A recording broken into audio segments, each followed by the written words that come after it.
commence dans le vif du sujet avec Chris Curtis contre Rodolfo Vieira. Il y a ce premier combat de la main card. Chris Curtis qui est favori à 1,64 et Vieira Rodolfo à 2,25. Ouais, différence entre les deux, il y a une défaite dans ces 5 derniers combats pour Rodolfo Vieira et 5 victoires pour Chris Curtis. Je pense que c'est à cause de ça que les bookmakers le mettent légèrement favori à Chris Curtis. Ouais, il a également eu 2 KO à l'UFC aussi. Ouais, c'est pour ça. Peut-être. Et il avait perdu par soumission alors qu'il était très attendu. Ouais. Anthony Hernandez, je me souviens, il avait une cote de ouf, il s'était fait soumettre par Anthony Hernandez et par guillotine choc. Donc ouais, Chris Curtis qui est très très très actif en ce moment, qui a eu beaucoup de combats, de victoires. Donc ouais, moi je suis les bookmakers là-dessus. Je suis sur Chris Curtis, je sais pas ce que t'en dis. Ouais, je me suis déjà entraîné avec Chris Curtis. Bon, bien évidemment, c'est un middleweight. Et moi, je suis un featherweight, donc on a 3 ou 4 divisions de différence. Mais j'ai déjà roulé avec lui en grappling et je l'ai déjà vu également rouler contre plein de gens de sa taille que je connais. Et il est vraiment, il est pas vraiment très offensif, mais il sait se sortir de tout. Je le vois rarement se faire taper. Il est vraiment bon. Il est vraiment aware quoi, de ce qui se passe au sol. Contre un Rodolfo Vieira qui a mis des soumissions à gogo de partout. Je l'ai vu combattre live. C'était contre un Russe, je me rappelle, il l'avait soumis au premier round avec un arm triangle. Mais on l'a vu dans des combats se fatiguer quoi. On l'a vu dans des combats se fatiguer. Au premier round, c'est limite un demi-dieu, tu vois. Et au deuxième déjà, ça Ouais, il a l'air d'avoir du mal avec le niveau de l'UFC. Et au troisième, n'en parlons pas. Donc ouais, en fait, il galère jusqu'à ce qu'il trouve la soumission. Bon, bien évidemment, contre Anthony Hernandez, qui est un petit middleweight. En vrai, il est pas si grand que ça. Il coupe pas. Et il a déjà combattu à 170. Il s'était d'ailleurs fait KO par Kevin Holland. Je sais plus si c'était à 170 ou à 185, mais ouais, Anthony Hernandez n'est pas forcément très bon en jiu-jitsu. Je crois qu'il était ceinture bleue ou ceinture violette contre Rodolfo Vieira, qui est une des meilleures ceintures noires au monde. Il l'appelle le chasseur de ceinture noire, le Black Belt Hunter. Ouais, c'est chaud. Je crois qu'il a gagné les championnats du monde Nogi et Guy, mais plusieurs fois d'affilée, ouais, 5-6 fois d'affilée, des sales stats. Mais ouais, là c'est du MMA, là c'est de l'UFC. Il y a Chris Curtis en face, il est vénère. On se rappelle quand même de Chris Curtis qui a KO André Fiallo à ex-MMA, c'était il y a quelques années, en 2018 ou 2017, un truc comme ça. 19, ouais. Donc ouais, après, ça nous fait des défaites quand même. 2 défaites contre Magomed. Ouais, APFL qui était le champion. Il a perdu 2 fois, une fois dans les playoffs et une fois en combat normal. Et il s'est fait KO par Ray Cooper. Et ça d'ailleurs, le combat où il avait perdu en décision contre Magomed Karimov, il a combattu 2 fois dans la soirée. C'était à l'époque où le PFL il faisait, à l'époque les PFL ils faisaient les tournois et à un moment il y avait un soir dans le tournoi où tu combattais 2 fois. Ouais. Et ouais, non, chaud, vraiment chaud. Ouais, on voit ces deux dernières victoires, Brendan Allen et Phil Howes. Qui sont des gros noms hein, à l'UFC quoi. Carrément. Il est rentré sur un short notice contre Phil Howes, quelqu'un avait pull out, je sais plus qui. Et il est rentré, bon il a pris cher au premier round, mais à la fin, à 4 minutes 27, il a mis le KO. Il a été underdog à chaque fois. Ouais. Des bons body shots, un bon boxing, une très bonne cardio. Il est tout le temps à la gym, moi je le vois partout à Vegas, il s'entraîne de partout, il est toujours là. Un bon gars, moi j'espère déjà de 1, je suis un peu biased parce que c'est vraiment un bon gars, mais je pense que même tu peux pas mettre des sous sur un gars qui a montré qu'il n'y a pas de cardio, tu vois. Ouais, je sais qu'il est 9-1, je sais qu'il a soumis plein de monde, mais il a montré qu'il n'avait pas de cardio et qu'il galérait. Je dis pas qu'il peut pas s'améliorer, mais c'est juste dur de lui faire confiance dans un spot contre un mec comme Chris Curtis. Ouais, non, je vois les 2 derniers adversaires, là, Brendan Allen et Phil Howes. Et pour moi, ils sont meilleurs c'est chaud. Que Vieira Rodolfo, donc du coup, Ouais. Je suis sur Chris Curtis, ouais. Bon, on peut passer au prochain, on est tous les deux sur Prochain Chris Curtis. combat, ouais. Tu dis carrément, KO Chris Curtis, 1,64. Ouais, je pense ça finit, ça passe pas le 3e round. Ça va pas au 3e round. Début de 2e round, je dirais. Ouais. KO. Ou fin du premier même, ou possible. un TKO de Chris Curtis. Ouais. Fin Ouais, du je te premier suis. peut-être aussi, ouais. Je suis. Donc ouais, on passe au prochain, Nurmagomedov Oumar contre Manes Nathan. Donc Nurmagomedov qui est super favori à 1,13 forcément. Ouais, forcément. Ouais. Famille à Khabib oblige. Et Manes Nathan à 5,80. Est-ce que tu crois qu'il y a un petit espoir, une petite porte ouverte pour Nathan Manes Plus qu'un petit espoir, quand même, le mec il est 14-1 contre 14-0. Ouais, il est sur 4 victoires d'affilée. Et sa seule défaite, c'est le français Taylor Lapillus. Ouais, Taylor Lapillus Au TKO, qui est Taylor Lapillus, un des meilleurs bantamweight du monde, hein, j'ai envie de dire. Je pense que là, quand il va rentrer à l'UFC, il va faire du sale. Oui. Est-ce que je pense qu'il va gagner? Non. Est-ce qu'il peut gagner? Oui. C'est sûr, là, niveau parier, il faut pas trop. Enfin, il n'y a pas grand-chose à faire avec Oumar Nurmagomedov. Si vous voulez le mettre sur un petit sur un petit combiné, pardon. Si vous voulez le mettre sur un petit combiné, mais sinon, il n'y a pas grand-chose à faire sur ce combat. Ou alors se chauffer, hein, mettre un petit 20 balles sur Nate Manes, pourquoi pas, si on se le sent. Mais ouais, c'est compliqué quand ça parle de la famille Nurmagomedov. Mais je pense que En général, ça. Nate, en fait, le truc, c'est qu'il a les mains basses, tu vois. Et il défend bien les takedowns. Après, on parle d'un Nurmagomedov. Forcément, est-ce qu'il peut défendre ce genre de takedown? On ne saura pas jusqu'à samedi soir. Mais ouais. Après Nurmagomedov, sans faire trop la commère, ils ont un peu l'habitude de combattre des mecs pas terribles pendant un bail avant de rentrer à l'UFC. Il faut un peu comme les boxeurs, ils se préparent un petit peu. Ouais, un petit peu, ouais. Mais après, ça donne une certaine confiance en eux. Ouais, bien sûr. Et une fois qu'ils sont sur le big show, ça y va quoi. Donc ouais, 2 combats à l'UFC, 2 rear naked choke. Voilà. Oui. Et il a combattu que 2 fois. Que 2 fois en un an après. Les bons gars aussi, hein. Sergei Morozov. Ouais, Sergei Morozov et Brian Keller qui lui-même a plein de soumissions à l'UFC. Tu vois, le mec c'est un submission artiste. Ceinture noire, 10 Planet Jiu-Jitsu. Ouais, chaud. C'est le futur grenat de sa catégorie. Oumar, c'est potentiel champion. Nate Manes qui est probablement très bon, mais ouais, je vois une grosse victoire de Oumar Nurmagomedov. Sûrement premier round, deuxième round maximum.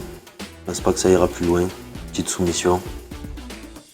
Tu vois quoi? Les gens ils vont m'insulter, mais je prends Nate Manes. Ah ouais, chaud. Ouais, je prends Nate Manes par je sens quelque chose de fou. En vrai, c'est 14-0 contre une 14-1. Et sa seule défaite, c'était Taylor Lapillus. Taylor Lapillus, ouais, c'est pas n'importe qui, on va le voir bientôt. Ouais. Champion du ARS.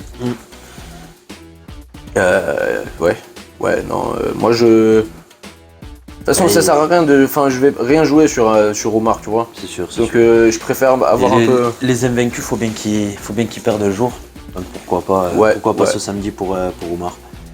Ouais, à voir. Ouais, moi j'ai rien à ajouter sur ce combat. Tu me surprends un peu avec Nate Manes. En fait, j'ai vu Nate Manes qui a combattu Tony Gravely, qui est un très très très bon lutteur avec beaucoup de pouvoir dans les mains. D'ailleurs, il vient de mettre un sale KO à l'UFC en 1 minute. Et ce Tony Gravely qui a combattu un de mes amis, Anthony Birchak, qui l'a combattu à l'UFC, qui s'est fait KO par Tony Gravely. Pour en revenir à ce combat contre Nate Manes, Tony Gravely faisait du sale à Nate Manes. Nate Manes avait les mains basses. Il se prenait beaucoup de coups, mais quand Tony Gravely allait sur les takedowns, il défendait très bien.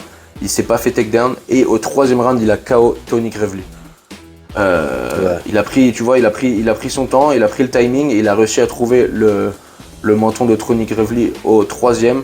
Et c'était vers la fin du 3e en plus, je crois, il me semble, il restait peut-être 50 secondes.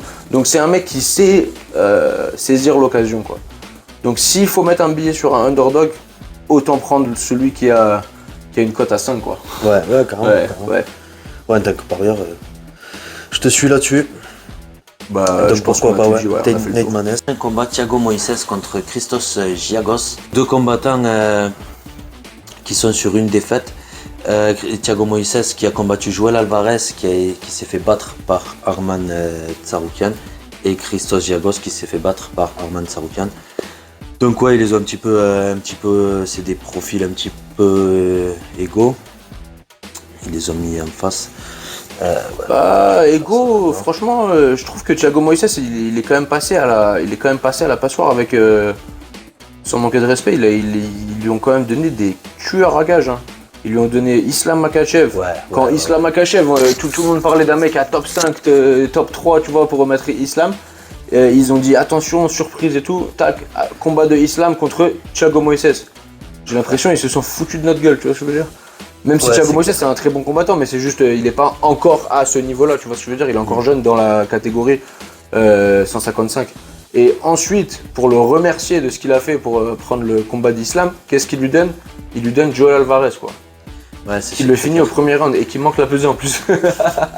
Mais il a battu des Bobby Green, il a battu des Michael Johnson. Et je sais qu'ils disent qu'il a battu Bobby Green, mais moi je l'ai vu ce combat. Ah ouais. Et je l'ai vu avec Julien Rosa d'ailleurs, et on était tous les deux complètement sûrs et certains que Bobby Green avait gagné.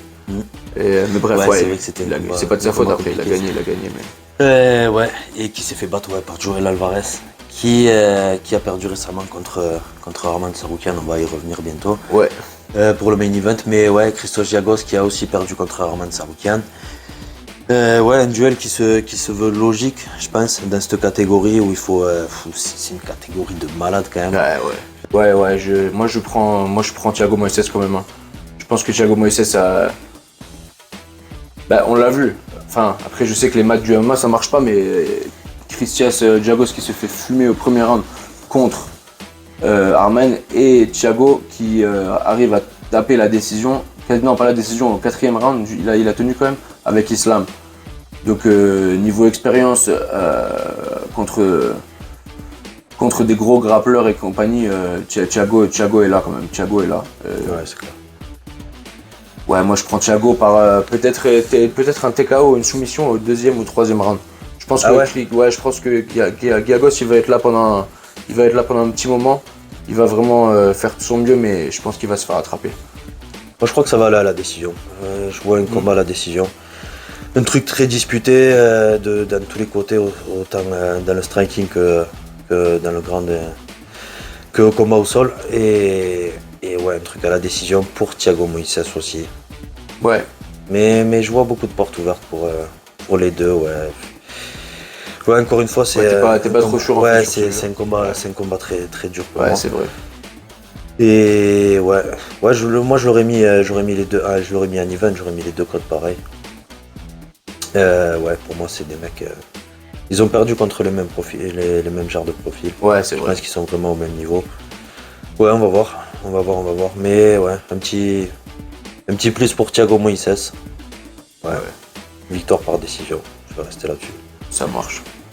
Et voilà, donc on va passer au prochain combat. Donc Josh Parisian contre Alan Baudot, notre petit Français qui joue sa place à l'UFC cette fois-ci. Il joue sa place à l'UFC. Moi, il me semblait qu'il l'a joué la dernière fois déjà, tu vois, sur la 3e défaite, mais c'est bien qu'ils lui ont laissé une autre chance, parce qu'en plus il est bon, tu vois, il montre beaucoup de prouesses dans la cage. C'est juste qu'il n'arrive pas à finaliser les combats et ou les faire aller à sa faveur sur le Big Show. Mais là, il combat Josh Parisian qui n'a pas forcément montré grand chose à l'UFC pour l'instant. Il s'est fait TKO elbow du crucifix position contre Dante Maes.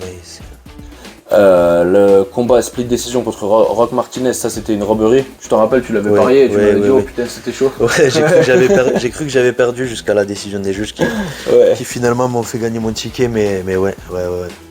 Et Parker Porter décision. Bon, Parker Porter il a également battu Alain Bano par décision. Ouais. Ouais, c'est un bon match-up en vrai. Je pensais que Parisien avait plus de victoires que ça. Donc c'est carrément un bon match-up. Alain Baudot, je pense que ce qui le sauve, c'est le no contest de son avant-dernier combat. Et aussi le premier combat, il a pris Thomas Spinal en 5 jours Thomas notice. Spinal, c'est ils l'ont un short notice, donc il mérite d'être là encore. Mais Josh Parisian, ça va être chaud. J'ai vraiment envie de voir Alain Baudot. S'il te plaît, si tu regardes cette vidéo, vas-y Alain. Mais ça va être chaud contre Josh Parisian. C'est pas un énorme niveau non plus. Il est largement prenable par Alain Baudot. Quand tu vois ce qu'il faisait en Asie, Alain Baudot, ouais, Contre des gros records en plus. ça me donne trop envie, mais on l'a pas vu encore ça en UFC. Donc ouais, moi j'ai toujours l'espoir de le voir et j'espère qu'on va le voir samedi contre Georges Parisian. Ouais. J'ai peur, hein, j'ai du mal à le voir parce que contre Parker Porter ça a été dur. Les premiers rounds, premier round qui a été cool. Deuxième round un peu moins bien, troisième round vraiment moins bien, mais ouais, pourquoi pas. J'espère qu'il est motivé et ouais, Alan Baudot.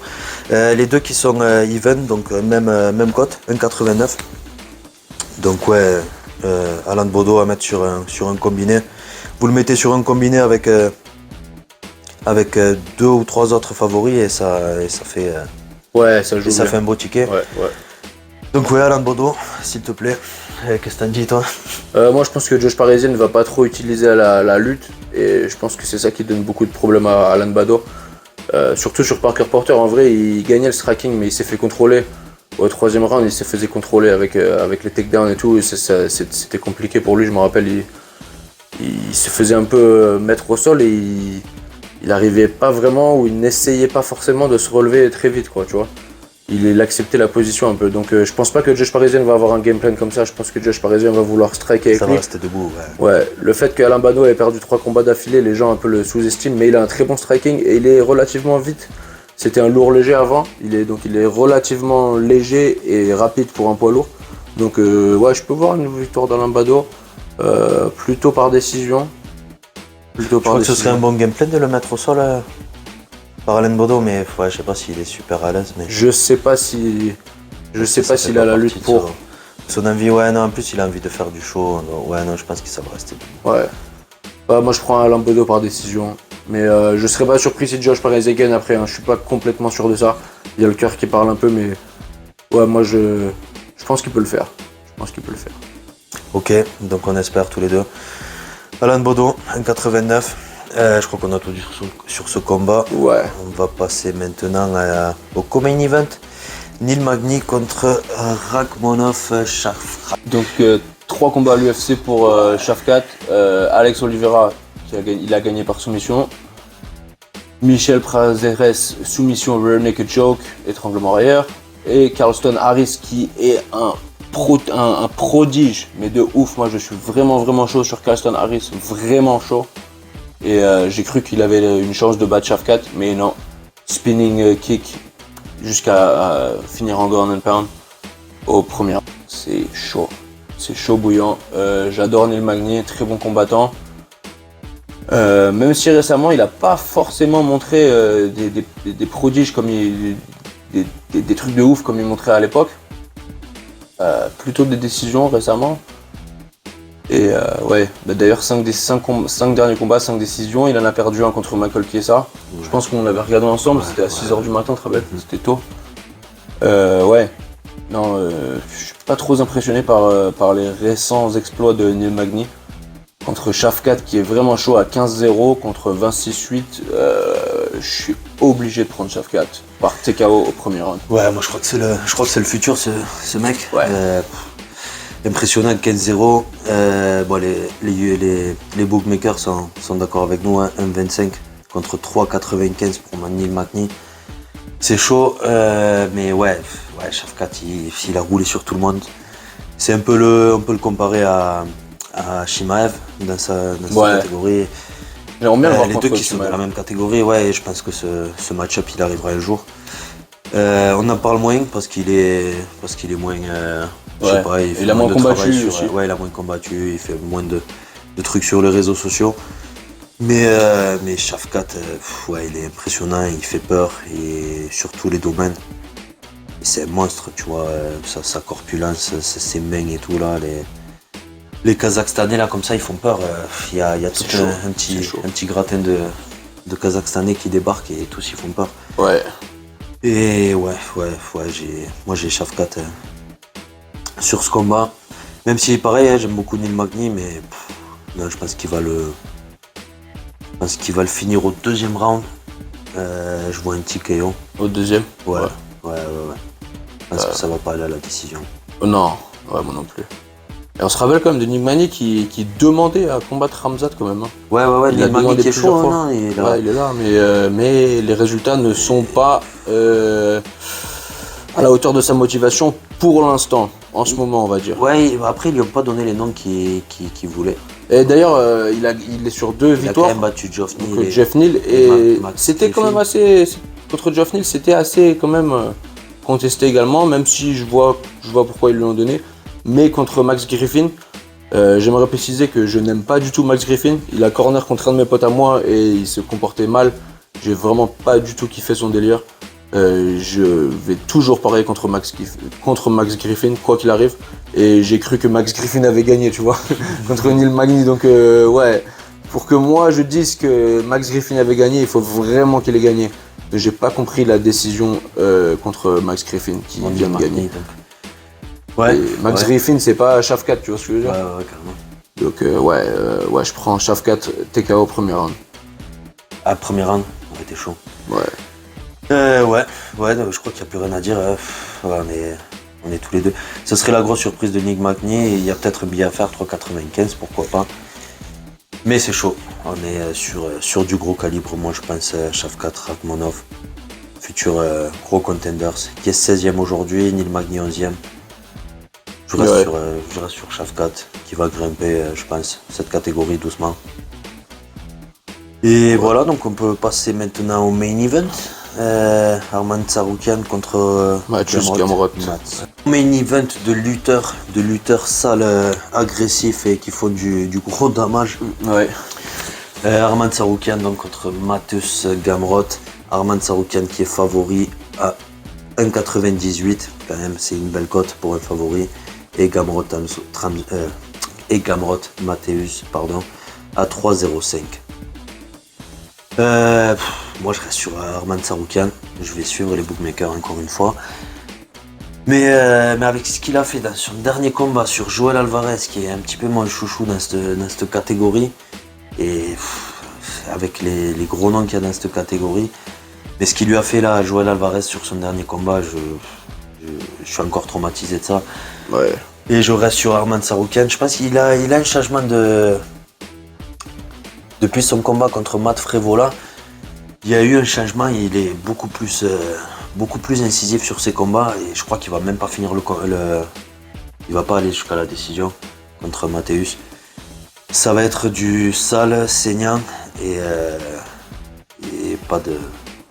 Après, à souligner sur le combat de Matt Frevola, c'était un combat qui devait combattre quelqu'un d'autre et il a pull out en fait. Et il y avait un Marocain qui devait combattre Matt Frevola et ça s'est mal passé aussi, donc il y avait 2 pull-out et ils ont fini par se combattre en un jour notice, donc les deux ne savaient pas qu'ils allaient se combattre en fait. D'accord. Et Matt Frevola a une bonne lutte, je me suis déjà entraîné plusieurs fois avec lui. Et il a une bonne lutte, il a une cardio de ouf, il a un cœur impénétrable et il est vraiment vraiment chaud. Et il était juste en retard, à chaque fois qu'il combattait Arman il était en retard surtout, mais il a fait un beau fight et je pense que Gamrot est beaucoup plus fort que Matt Frevola. Je pense que Gamrot est un peu plus, on va dire, un peu plus agressif, surtout dans la lutte. Et je pense qu'il peut résister à la lutte à Arman. Après, est-ce qu'il va gagner? Non, je suis obligé de te rejoindre sur Arman. Mais je serais pas non plus surpris si Mathius gagnerait, tu vois ce que je veux dire. Même si en ce moment on voit avec les juges, ça va un peu n'importe où dans les décisions. Ça risque d'être un combat un peu plus près que ce que les bookmakers ne le disent.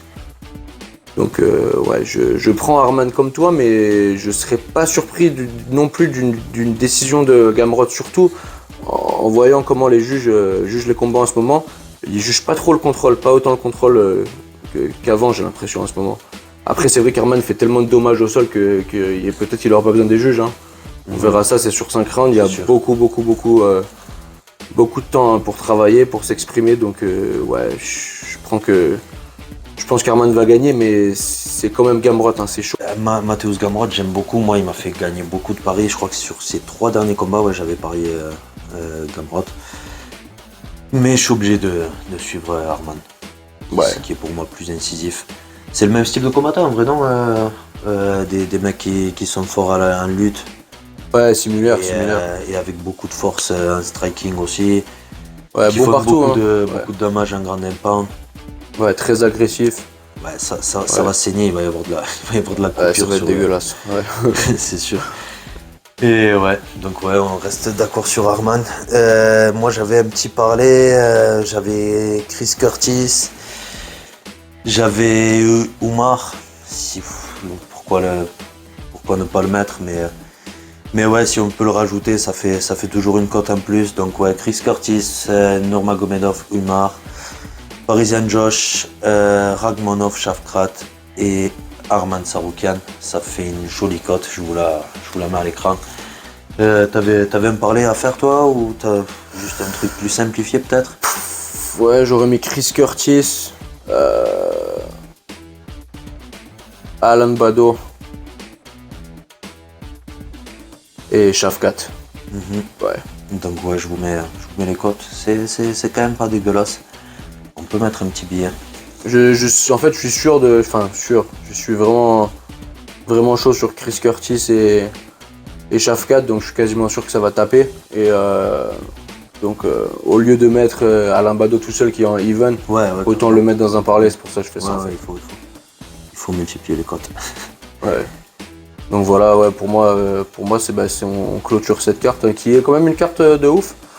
C'est à l'UFC Apex. Ouais, il va y avoir des beaux combats. La carte préliminaire qui passe bien, il y a Carlos Huberg, le partenaire de sparring de Adesanya, oui. qui combat Tafon Nchkiwi, 6-2, un striker lourd. Ouais, gros combat aussi ça. Cody Durden contre JP Buys, ça c'est un beau combat aussi. Ouais. Raulian Paiva contre Sergei Morozov. Ouais. Brian Caller contre Mario Batista. Non, il y a du lourd sur la carte, franchement. Ouais, j'ai hâte. Il va y avoir des beaux combats. Dis-nous en commentaire si vous voulez qu'on parle un peu plus des combats. Des cartes préliminaires.